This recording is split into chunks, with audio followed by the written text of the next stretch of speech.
Did you know that a duel that never even happened changed the course of history? You're about to hear the story of one of the most bizarre and consequential non-events in world history.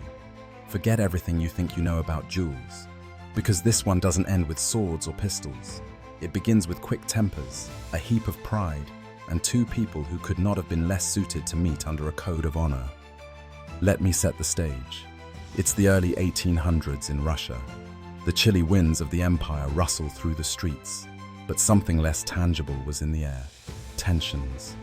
Russia at this time was a maturing empire with ambitious nobles and an emperor who had plenty to prove.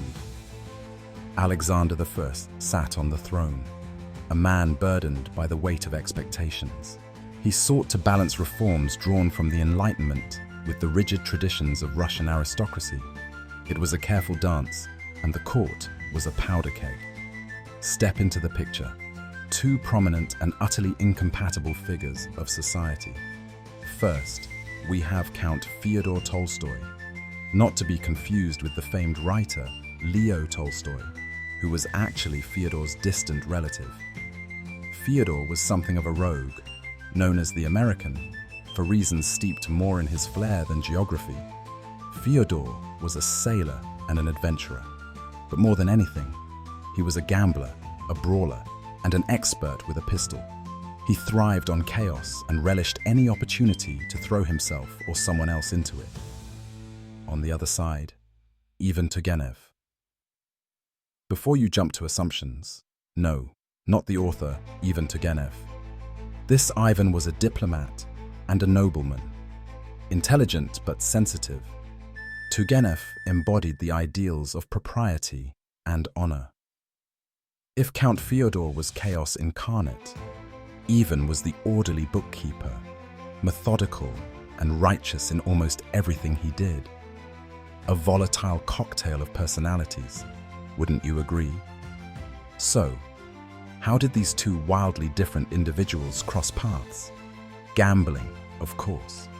Fyodor was infamous for his love of cards, and during a high-stakes game in St. Petersburg's opulent halls, he accused Ivan of cheating, publicly.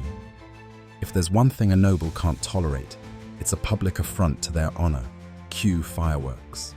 Words were exchanged, tables were overturned, and witnesses claimed the tension was thick enough to cut with a knife.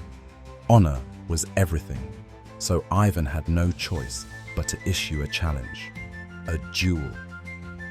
Now, in theory, a duel had a distinct set of rules. Both parties would choose their seconds, ensuring a fair fight. Pistols or swords would be chosen, and the men would face each other under a predetermined code. The result: the insult would either be avenged or resolved in blood. But here's the twist: Tolstoy was no ordinary duelist.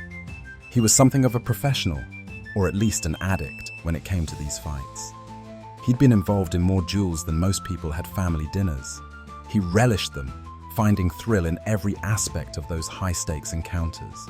Turgenev, on the other hand, was terrified.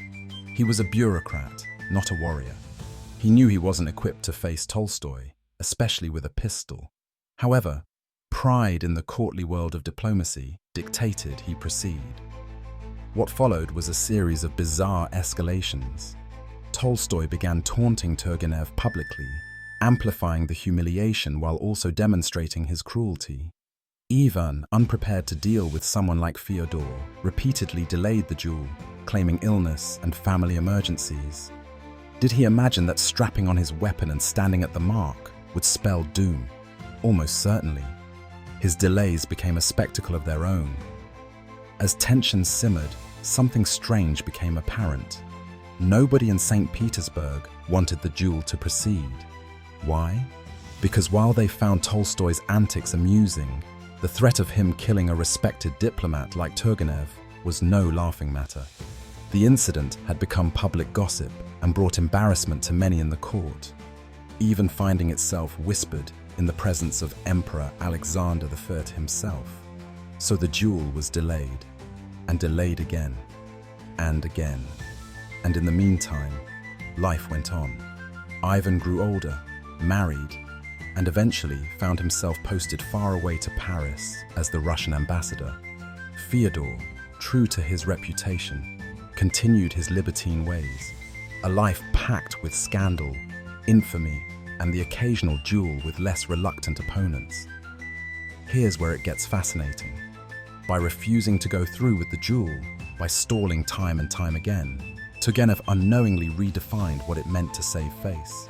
He broke an unspoken rule in society by airing his vulnerability so openly, but instead of disgrace, he found supporters. Many aristocrats began to argue that dueling was a barbaric relic of the past, worthy of being abandoned. This wasn't a debate that started overnight, but Turgenev's ordeal planted the seed for reform. More and more nobles began hesitating to resolve their disputes with pistols or swords. Tolstoy's outrage and Turgenev's prolonged evasion highlighted the absurdity of it all. A cultural shift that began quietly soon gathered momentum, and dueling fell out of fashion. Within a few decades, the practice that had dominated aristocratic honor codes for centuries became obsolete. Why does this matter? Because it wasn't just about two men arguing over cards. The incident was one of many that pushed European societies to recognize attitudes that were no longer appropriate in the modern age. Codes of honor, rooted in centuries-old traditions, buckled under the pressures of reason, diplomacy, and changing social norms. We can't give Ivan Turgenev all the credit, of course, but his strange and reluctant brush with a duel is an incredible example of how small personal dramas can snowball into larger societal shifts. It's also a story about fear, pride, and how sometimes the best battles are the ones you don't fight. Next time someone dismisses a seemingly minor historical footnote, tell them about the duel that didn't happen, a story of pistols, pride, and a society on the brink of change. History doesn't always turn on the monumental battles or great speeches. Sometimes it's the quiet refusals and strange moments of embarrassment that set the wheels in motion. So, what do you think of Fyodor Tolstoy and Ivan Turgenev's failed duel? Who do you side with, and would you have faced the challenger, or done everything in your power to escape? Let us know in the comments below. And if you enjoyed this story, hit that like button, follow for more, and make sure to check out past episodes of Historical Hidden Gems.